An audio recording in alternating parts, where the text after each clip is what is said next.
Russian Marines, apparently backed by North Korean reinforcements, threw themselves at Ukrainian positions in Kursk Oblast in western Russia on Thursday. It was a bloodbath for the Russians, but don't expect them to stop attacking. The politics of Russia's 33-month wider war on Ukraine are in flux now that Republican Donald Trump has won the presidential election in the United States.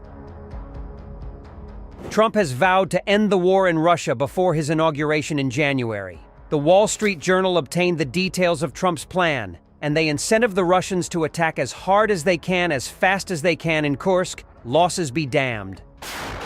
That's because one of Trump's proposals is for Ukraine and Russia to agree to an armistice along the current front line, and the current front line threads through southern and eastern Ukraine before looping into Kursk, where a powerful Ukrainian force invaded back in August. Russian President Vladimir Putin would probably blanch at this seemingly lucrative exchange.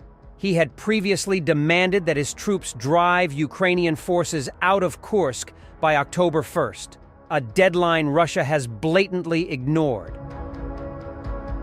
The Russian 810th Naval Infantry Brigade, with its attached North Koreans, who arrived at the front last month, wasn't the only Russian unit to counterattack the Kursk salient on Thursday, but it may have been the most unfortunate.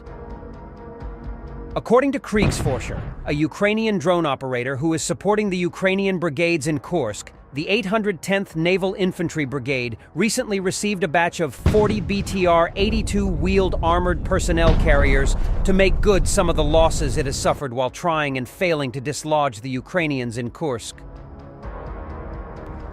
At least 14 BTRs targeted the Kursk salient's left flank on Thursday. 10 of them are destroyed or damaged and abandoned, Kriegsforscher reported. As many as 10 troops can squeeze into the 17-ton vehicles, meaning the 810th Naval Infantry Brigade could have lost 140 troops in total, although it's likely at least a few escaped their burning BTRs.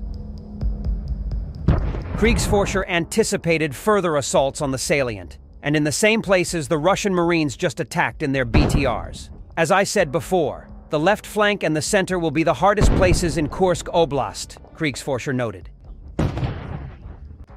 Meanwhile, for weeks, the Ukrainian 46th Air Mobile Brigade has been bracing for a powerful Russian attack on its positions in Kurakov, in the southern part of eastern Ukraine's Donetsk Oblast.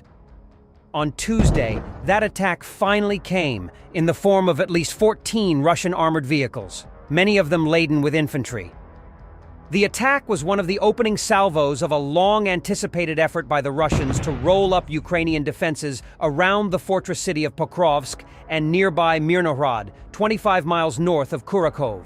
If Pokrovsk falls, the whole Ukrainian line in Donetsk Oblast could collapse. So what happened next outside Kurakov is good news for Ukraine, but potentially fleeting. The 46th Air Mobile Brigade smashed that initial Russian assault. More assaults are certainly coming, however. The column of Russian vehicles rolled toward Kurakov along one of the main east-west roads threading from Russian-occupied Donetsk city. Several miles east of Kurakov, they ran into a wall of Ukrainian mines, cluster artillery, explosive first-person view drones, and anti-tank missiles. The Russian column ground to a fiery halt. Ukrainian drones dropped grenades on Russian troops fleeing the wreckage. "We follow, we see, we burn," crowed General Alexander Syrsky, commander-in-chief of the Ukrainian armed forces. The skill of the Ukrainian soldiers leaves no chance for the Russian invaders. That's not even remotely true. The Russians consistently suffer horrific casualties while assaulting Ukrainian defenses, and yet keep coming. Despite losing more than 1,000 troops who are killed or wounded every day, on average, the Russian military is still recruiting enough fresh troops to make good its losses. It helps that North Korea has sent thousands of its own soldiers to help. The Russians' defeat outside Kurakov on Tuesday belies their overall progress in the east, and especially in Donetsk. The threat of the collapse of the entire southern front in the Donetsk region. Now this is already a reality, Ukrainian journalist Stanislav Asayev warned.